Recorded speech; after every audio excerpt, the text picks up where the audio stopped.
Okay, for gluing these Keytops on, I like to, this is a water-soluble glue. This is a really good glue. Old journals, if you ever read back in old journals, they talk about contact cement, they talk about a number of other things.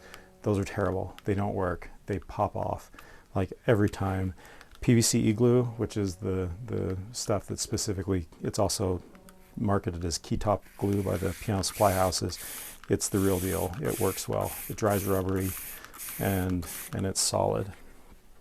So if you ever go reading in journals, just totally disregard what they say about contact cement. All right, so the next step here, we're gonna be getting rid of this overhang later, but for the gluing process, we're just gonna take advantage of this little wood thing here for that overhang.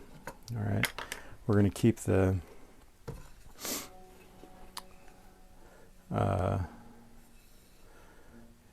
brush fairly moist. It is water soluble.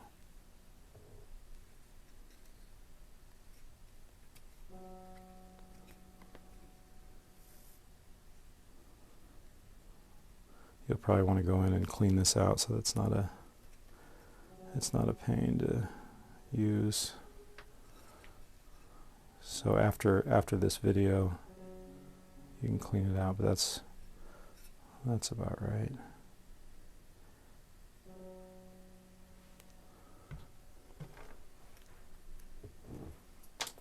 Where's that other brush? You got it.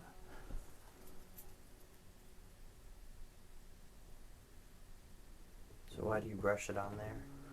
So you want to be sure that it covers every surface.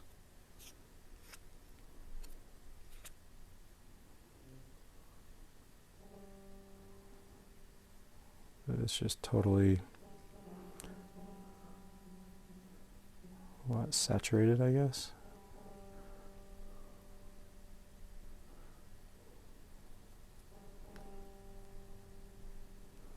And fairly evenly spread.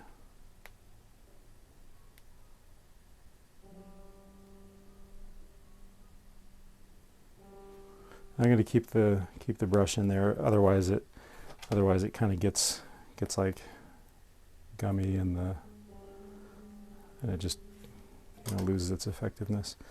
Okay, when this dries, it should, if there's a good amount of glue. Actually, I'm going to give that a little bit more there at the end.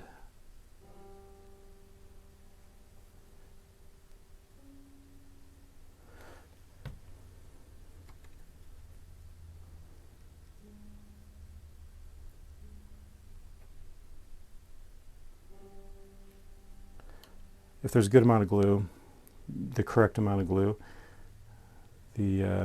as it dries, it should like suck the key down, and you don't need to clamp it.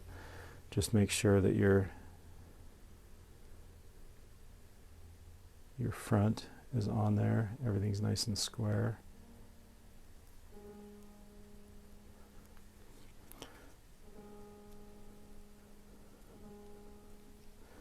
I'm going to favor one side, meaning there's an intentional overhang.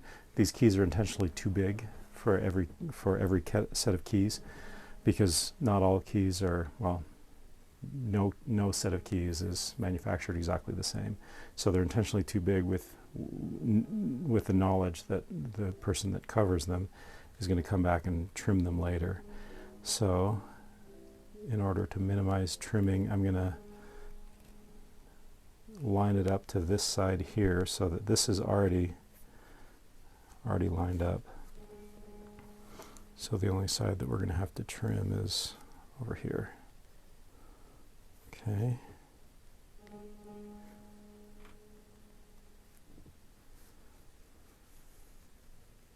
And if you get a little bit of glue on the key itself, that's okay. We're going to buff them later.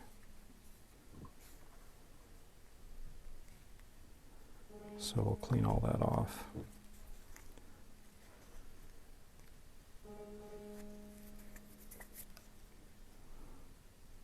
Everything looks good.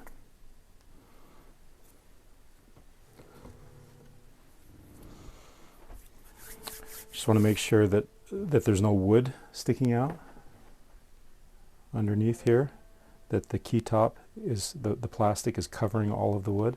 You want to favor one side.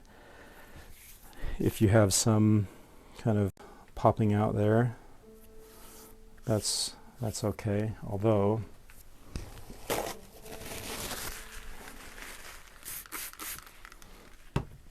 like I said, it's water soluble,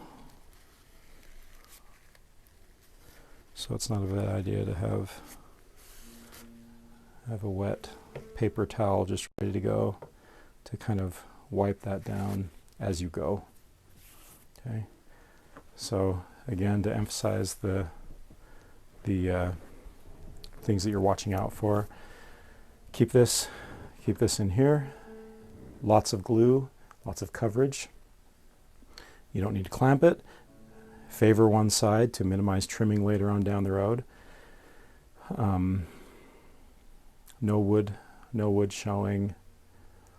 I kind of pressed the key in to sort of smush that glue and make sure there's even coverage.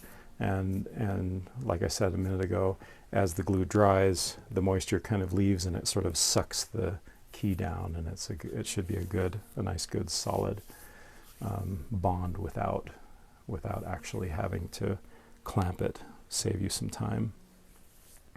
If there's too little glue, then that effect doesn't happen and the key will come up. But and if there's too much, then you just have to clean up a little bit more. So you'll end up kind of having to come to your own rhythm to determine what the right amount of glue is, you know. Okay. But I would say if you're going to err on one side or the other, err on the side of too much glue. Okay. All right.